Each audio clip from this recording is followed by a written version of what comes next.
Hello everyone, kids garden tutorial पे आप सभी का स्वागत है।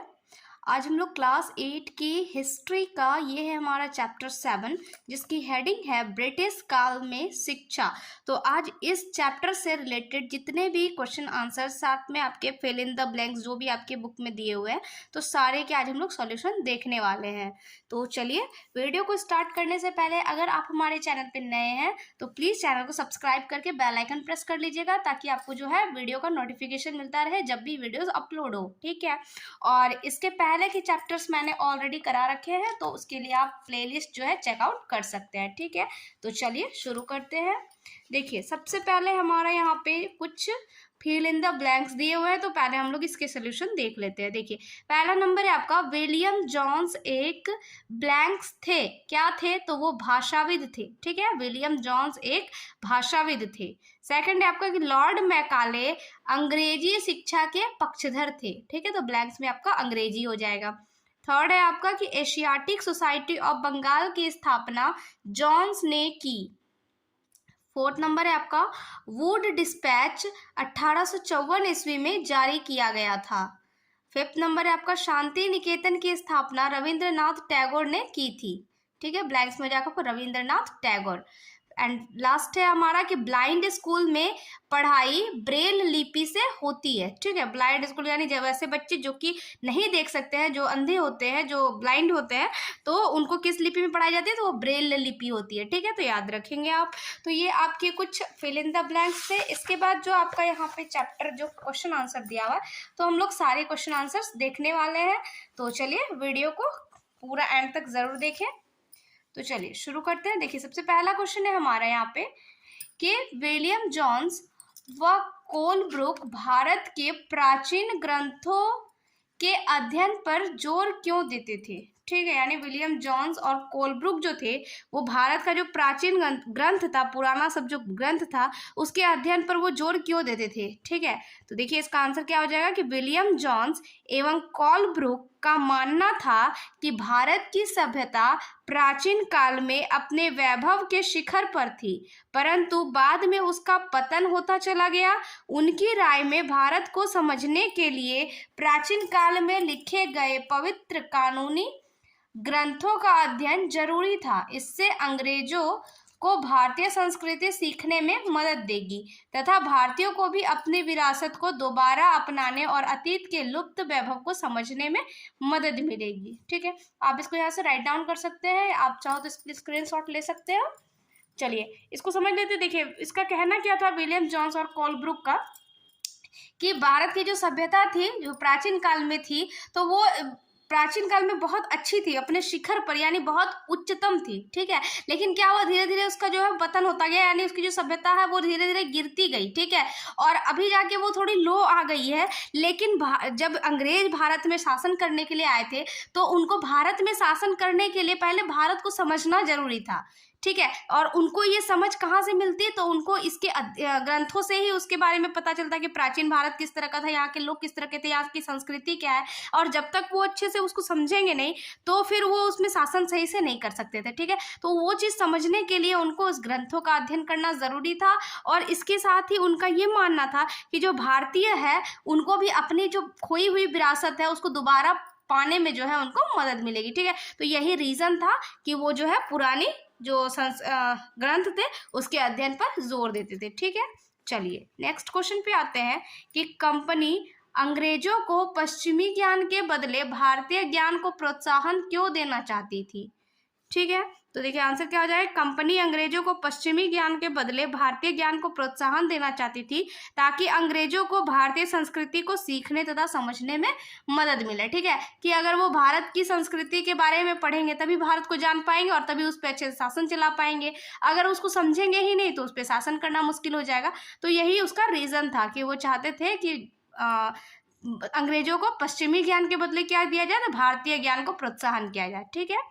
चलिए नेक्स्ट क्वेश्चन पे आते हैं कि वुड के नीति पत्र में क्या प्रावधान थे।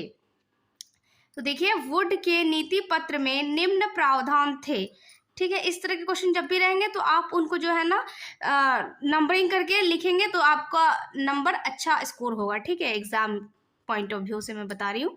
चलिए, तो फर्स्ट नंबर आपका क्या है कि देखिए भारतीयों के लिए यूरोपीय शिक्षा का प्रसार किया गया। सेकंड नंबर है हमारा यहाँ पे कि सरकारी शिक्षा विभाग का गठन किया गया, और फिर विश्वविद्यालय शिक्षा व्यवस्था विकसित करने के लिए कदम उठाए गए। तो ये कुछ प्रावधान थे जो वुड्स डिस्पैच के अंतर्गत किए गए थे। ठीक है, चलिए नेक्स्ट क्वेश्चन पे आते हैं। चलिए, नेक्स्ट क्वेश्चन पे आने से पहले आपको हमारे चैनल पे और भी दूसरे सब्जेक्ट जैसे कि मैथ हो गया, इंग्लिश हो गया, साइंस हो गया, उसके भी क्वेश्चन आंसर्स के सॉल्यूशन साथ में मैंने बुक भी स्टडी कराया है। तो अगर आपको कहीं उस टाइप की प्रॉब्लम है तो आप प्लेलिस्ट चेकआउट कर सकते हैं। बिल्कुल क्लास वाइज और सब्जेक्ट वाइज प्लेलिस्ट बनी हुई है, तो एक बार ज़रूर चेकआउट करें।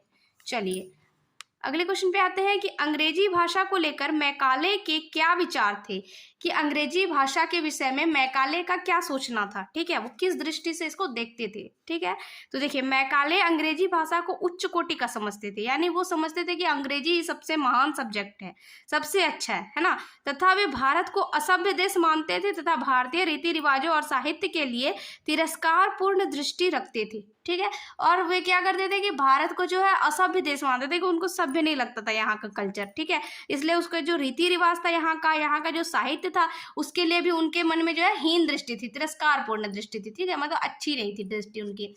और उन्होंने फैसला किया कि अंग्रेजी को उच्च शिक्षा का माध्यम बनाया जाए, और इसी कारण से वो क्या चाहते थे कि उनके नज़र में अंग्रेजी सबसे अच्छा विषय था, इसलिए वो चाहते थे कि जो उच्च शिक्षा का जो माध्यम होगा वो अंग्रेजी ही होगा। ठीक है, चलिए नेक्स्ट क्वेश्चन पे आते हैं।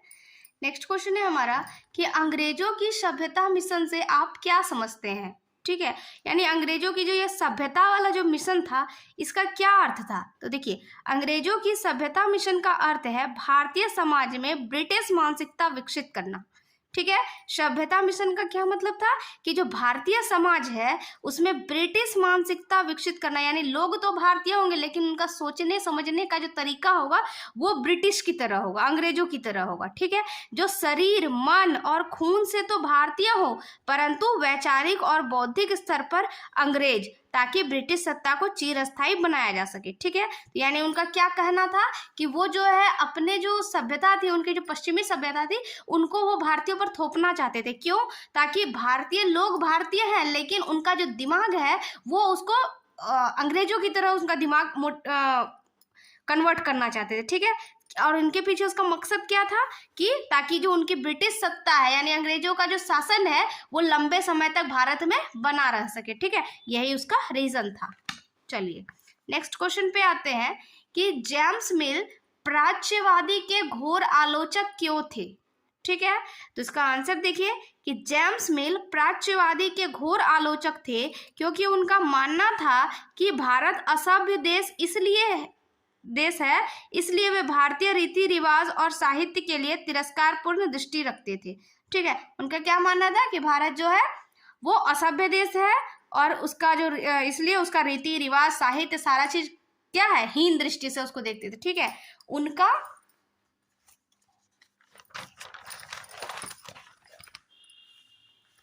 मानना था कि पूर्वी ज्ञान की कोई भी शाखा इंग्लैंड की प्रगति के समकक्ष नहीं थी। ठीक है, उनका क्या मानना था कि जो पूर्वी ज्ञान है उसकी जो कोई भी शाखा है, कोई भी ब्रांच हो उसका, वो इंग्लैंड की जो प्रगति के समकक्ष नहीं हो सकती, यानी कि अंग्रेजों के मुकाबला में पीछे है। ठीक है, अंग्रेजों का मुकाबला वो नहीं कर सकती, तो ये उनका नजरिया था। चलिए नेक्स्ट क्वेश्चन पे देखते हैं। चलिए, अंग्रेजी शिक्षा के बारे में महात्मा गांधी के क्या विचार थे। तो देखिए, अंग्रेजी शिक्षा के बारे में महात्मा गांधी के विचार थे कि अंग्रेजी में दी जा रही शिक्षा भारतीयों को अपाहिज बना रही है, जिससे उन्हें अपने सामाजिक परिवेश से काट दिया है और उन्हें अपनी ही भूमि पर अजनबी बना दिया है। ऐसा मानना था महात्मा गांधी जी का। उनका क्या कहना था कि जो अंग्रेजी में जो शिक्षा दी जा रही है और जो भारतीय उसको ग्रहण कर रहे हैं तो वो क्या बन रहे हैं, धीरे धीरे अपाहिज होते जा रहे हैं, और इससे क्या हो रहा है कि वो जो है अंग्रेजों की सभ्यता से जुड़ते जा रहे हैं और भारतीय संस्कृति से दूर होते जा रहे हैं। इसीलिए ये लाइन लिखा गया है कि उन्हें अपनी ही भूमि पर यानी भारतीयों की भूमि पर ही वो भारतीय न रह करके क्या बनते जा रहे हैं, अंग्रेजी वाला दिमाग ला रहे हैं ना, अंग्रेजी पढ़ करके। तो ये उनका मानना था। ठीक है, तो ये इस चैप्टर के कुछ क्वेश्चन आंसर्स थे। आई होप कि आपको ये वीडियो अच्छा लगा होगा, और अच्छा लगा होगा तो प्लीज वीडियो को जरूर लाइक कीजिएगा और अपने दोस्तों के साथ ज्यादा से ज्यादा शेयर भी कीजिएगा। चलिए, थैंक यू फॉर वॉचिंग।